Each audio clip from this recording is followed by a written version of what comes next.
En conférant une protection quasi absolue contre de nombreuses infections, la vaccination est un rouage essentiel de la santé publique. Faire vacciner son enfant permet d'éviter qu'il ne contracte certaines maladies infectieuses graves qui sont parfois difficiles à soigner et ou qui peuvent induire des complications et des séquelles.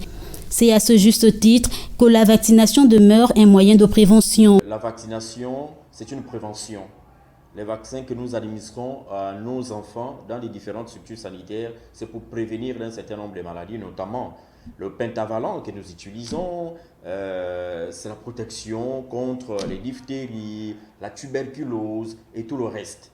Donc c'est un vaccin qui est chargé, qui met nos enfants à l'abri des maladies. Donc c'est pourquoi, évidemment, nous administrons ces vaccins-là dans nos différentes structures. Vous avez la fièvre jaune également, vous avez le tétanos. Donc il est bon de protéger les enfants. Donc nous faisons dans la prévention. Le manque d'outils de travail au sein de plusieurs services de vaccination des structures sanitaires publiques de la capitale a conduit les responsables de ces structures à suspendre les vaccinations. Rouvert depuis quelques jours, Gustave Boukoukou Igazila invite les parents à renouer avec le chemin de ce service. En parallèle, le sociologue de santé met en exergue les risques que courent les enfants dont les vaccins ne sont pas administrés. Notre pays, comme bien d'autres, est confronté à la pandémie Covid-19.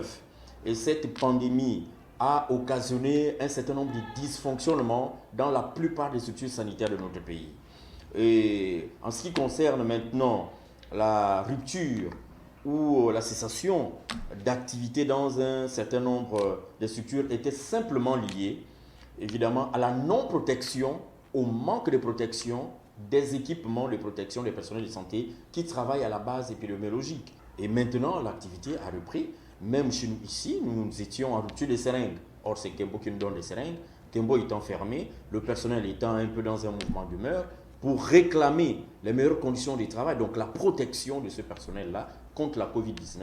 Et bien là, aujourd'hui, nous pouvons inférer que les activités ont bel et bien repris. Les parents ne doivent pas refuser d'amener leurs enfants dans les différents services de vaccination traditionnels. Il y a toutes les conditions qui ont été mises en place pour pouvoir sécuriser nos patients qui viennent dans des structures sanitaires. Mais si ces enfants-là ne sont pas vaccinés, les enfants sont exposés au risque, par exemple, de la contamination ou de la contraction, par exemple, de la tuberculose. Donc, il ne faut pas exposer les enfants. Le vaccin, déjà, protège contre ces maladies-là. Véritable enjeu de santé publique, la vaccination est un moyen de prévenir la survenue de drames facilement évitables.